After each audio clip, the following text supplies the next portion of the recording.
Yeah, hey, what's good, man? It's another drive time video with Sage. Drive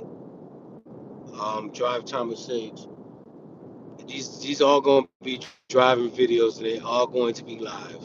Cause I wanted to find a way to produce live videos from the mobile phone, so I could have more of a connection for followers and subscribers that way. But once again, man, welcome to another drive time chit chat with Sage.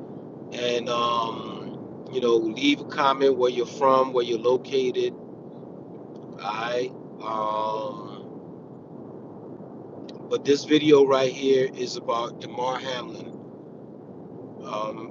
Big ups to the young man. He survived, man. And that is big. That is bigger than any Super Bowl. That is bigger than the NFL's history. All right. Damar Hamlin survived. And I'm a big sports fan, big football fan, basketball. I used to be a huge baseball fan. I used to be a hockey fan.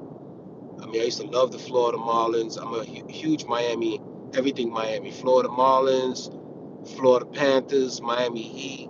Except, I used to like the Chicago Bulls secondary because of Jordan and primarily Pippen. I used to be a big Pippen fan, man. I mean, I think I was actually more of a Pippen fan than Jordan because every game I wanted Pippen to have a big game, and because Jordan always took over the games, man. But this is about Damar Hamlin, man, and I've watching football over the years. I've seen a lot of hits, and the hit that Damar Hamlin took, it was like to me, it was not a hit that that would I would think would cause that much of an injury because I've been hit harder than that before in football. I remember my times in Marines, in the Marine Corps. Not only even in the Marine Corps, but when I was in high school trying out for football. I've been hit harder than that.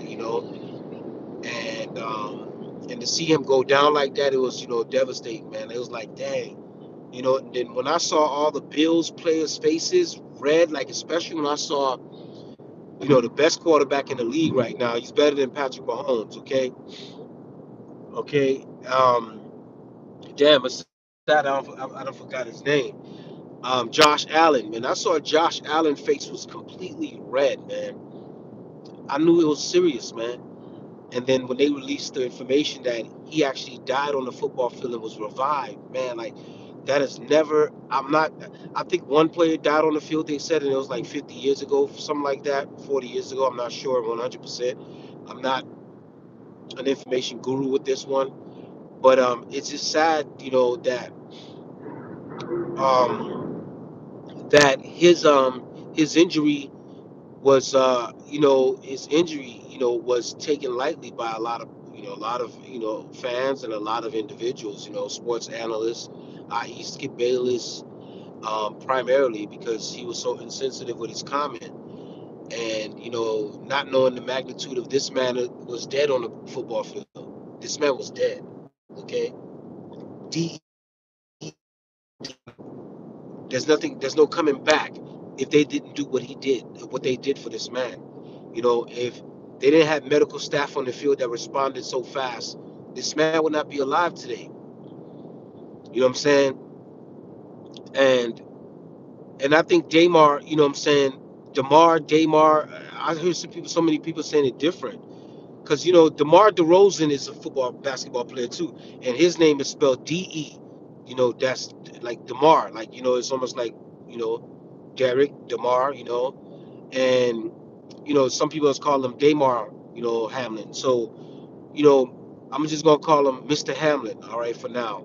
So I won't butcher his name because he deserves that. You know what I'm saying? Mr. Hamlin, I believe Mr. Hamlin's case is different. I think Mr. Hamlin's case was how they say everything happens for a reason, and we just have to determine the reason, like figure out what the reason was. And for all these years, what I'm saying, the NFL has been a league that don't really protect NFL players. Like players really don't get protected like the NBA players do, the MLB, even hockey players are more protected than NFL. They may not get as much money as NFL players do, or whatever like that for career and medical and benefits and stuff like that. But I would say the NFL players, I mean, they don't even got guaranteed contracts like the NBA does. You know what I'm saying? They have to fight for guaranteed contracts. Look at Lamar Jackson. Lamar Jackson's out there risking his career, you know, because individuals that sit in the high up of these football teams believe he doesn't deserve to get paid the amount he's getting paid. Or you could look at it like this: they're trying to give him the short end of the stick. Hopefully he gets hurt. They don't have to pay him. They can move on because they probably already feel like they're not going to win anything with Lamar Jackson's style of play. So they're willing to sacrifice. Hey, he gets injured, and so be it. We'll start over. Or I mean, we're pretty much already at the bottom. We got, we don't really got good running backs like that. We don't really have great receivers. We got a good tight end, but the quarterback is exceptional. He's doing everything, running, passing, and shoot. Throw him out there as a wide receiver. I guarantee you Lamar will catch it for you, and he'll score. Okay? Sort of like a Travis Hunter. So I feel bad for Lamar Jackson for experiencing what he's going through. He doesn't deserve that. They should have given the man a contract. He worked his ass off to get to where he's gotten. Took the team to a couple playoff appearances. Was the unanimous MVP. Come on, man. You got to give the man his bread, man. And then I'm gonna say it. If he was white, if it was Tom Brady, Aaron Rodgers, anybody that's white, they give it to him, man. They give it to him before they even earn it. You know what I'm saying? So that's how it be. But Damar Hamlin's situation, Mr. Hamlin's situation, is bringing more awareness to something that I think we all need to pay attention to: the NFL's benefits. This young man, if it's not for GoFundMe and the donations and the sponsors and everybody giving to Damar Hamlin, I don't think he would have. I mean, he made more money with his GoFundMe in 1 week than he made in his entire NFL career.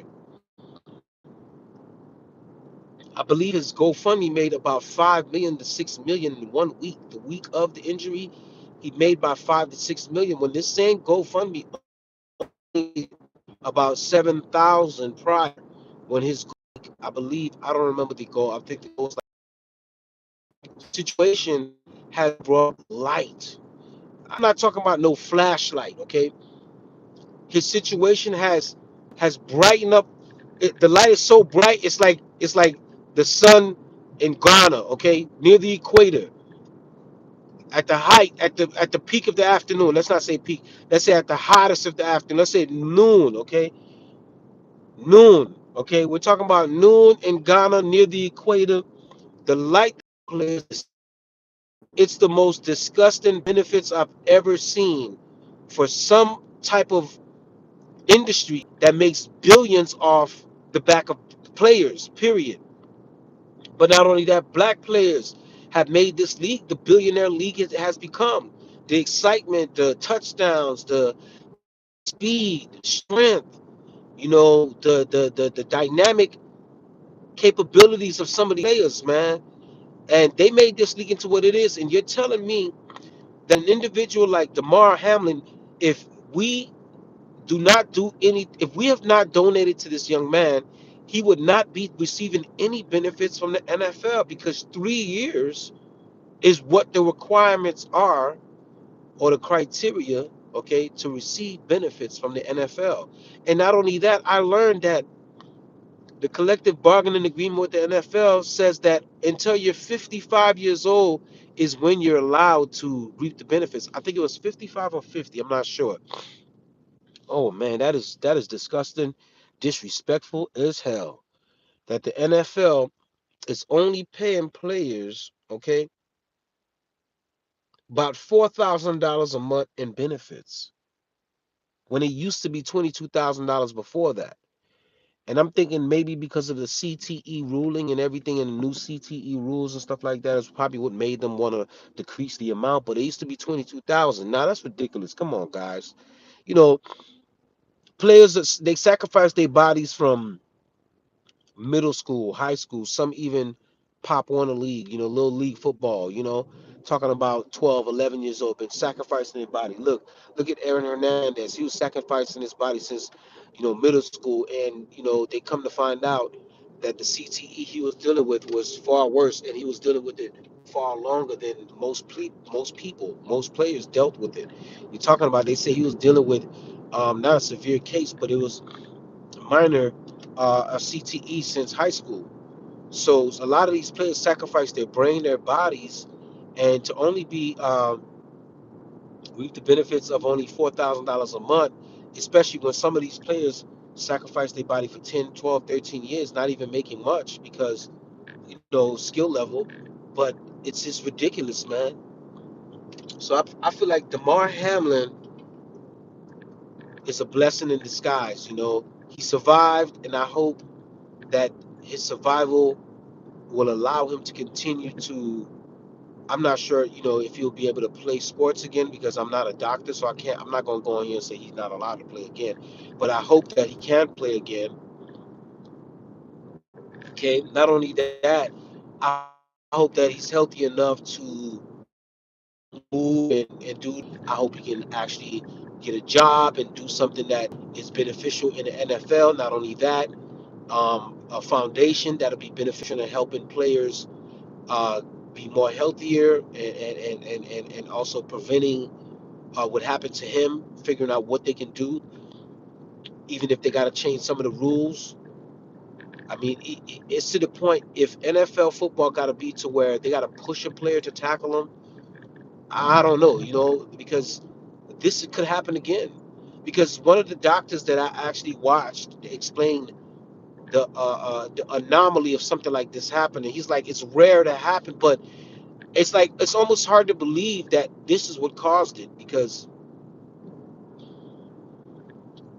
the NFL players, thousands of players have been funneled through the NFL, thousands. And how could this have not happened? I mean, players are getting hit every second. Every second, a player's getting hit. Whether if it's on kick return, punt return, somebody's getting pushed. Kickers are getting ran into. Quarterbacks are getting pushed into the ground. I mean, quarterbacks take hits. Receivers take hits. Running backs are taking all types of hits. So I really would love for Damar Hamlin's nonprofit foundation to really dig into learning about that particular part. Like, okay, what caused it? If what can we do to prevent it? And then also have some science behind it and doctors and everything like that. But Damar has brought light to that. And I'm happy. I'm learning more about this collective bargaining agreement. It's ridiculous. But good news. He's survived. He's breathing on his own. He's doing well at the hospital. A lot of people Damar, and not only they named the street after in East Aurora. I believe that's in Denver. That's in Colorado, right? Aurora's in Colorado, man. They got Aurora everywhere, man. But I believe that's in Colorado. Okay, so they've street after him, man, and it's well deserved, man. Shout outs to Damar, man. It's well deserved. I'm happy that he survived and he's living and breathing, and I hope things could be better for him and his family. Keep donating to help him and his family, and of course, you see how the NFL do players keep donating, so someone like him cannot go through the trials and tribulations of life for sacrificing his body for a league that's not willing to give anything to these players. It's time to change some of these rules, man, in the NFL. It's time because a lot of these players are sacrificing their bodies and they're not getting much in return. And I'm happy that and the NCAA has changed the rules, and then the rules need to even be improved because I'm still not satisfied with the rules. Okay, they need to improve them and do better. These basketball players in college, all of them, all these athletes need to get paid. It's time to Even the playing field is what I call it, or they call it. It's time to even the playing field, man. Let these players earn what they deserve. Stop penny pinching these players, man. These owners, these executives. A lot of y'all never even touched the goddamn football. Don't even know what it looked like. You can't even throw it. You give some of these owners a football and tell them throw a spiral. Good luck. Okay, you tell some of these owners do a crossover. Let's even tell them just do a one-handed dribble, right-handed with the strongest hand you got. They can't even do it. You tell some of them shoot a jumper. They got kids that are 6, 7 years old that can shoot a jumper better than some of these owners, and these owners are in their 40s and 50s and 60s, and they can do it, but they just don't have the skill. Damar, man, we appreciate you for standing strong. Love, peace, and happiness to your family. We hope this situation help change the way the NFL sports treat players and pay them for their bodies. No player in the NFL should be making under $1 million. I'm just gonna say that right now. No player in the NFL should be making under $1 million. And no player in the NFL should be waiting, okay, until they 55 to reap benefits for something that they sacrificed for. I don't think that's fair, especially in sports. If you talking about computer desk job, or you coming to work and driving, it's different. Yes, you can get your NBA players. We gotta do better, and we as individuals, yeah.